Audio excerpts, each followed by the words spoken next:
तैयार होकर मिलके हो हावनिया होलाना हमारे बाबा के महलिया लाल लाल ओठावा से बरसे लाल लरिया हो हावनिया होलाना हमारे पापा के भावना हावनिया होलाना हमारे पापा के महलिया हावनिया होलाना हमारे पापा के महलिया हावनिया होलाना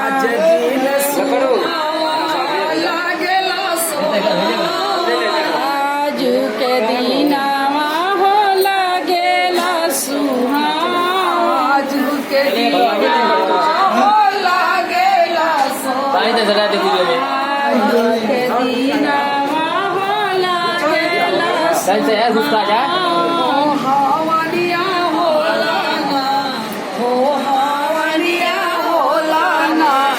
हमारे बाबा के महलिया हावनिया होलाना हमारे चाचा के महालक्ष्मी स्वाहा बीच में डालिए ओम ताम महाराजा महालक्ष्मी स्वाहा जब स्वाहा बोला तब डालो मध्यम नाट प्रमोदन प्रेम देवी हमारे चाचा के महलिया में सरस्वती मैया महालक्ष्मी हमारे पापा के भवनिया हवनिया सूरज आई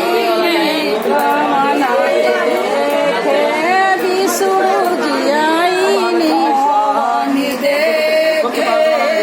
सूरज आई रामनी के देखे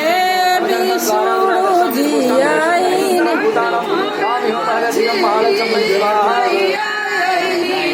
आद्रा हमारे भैया के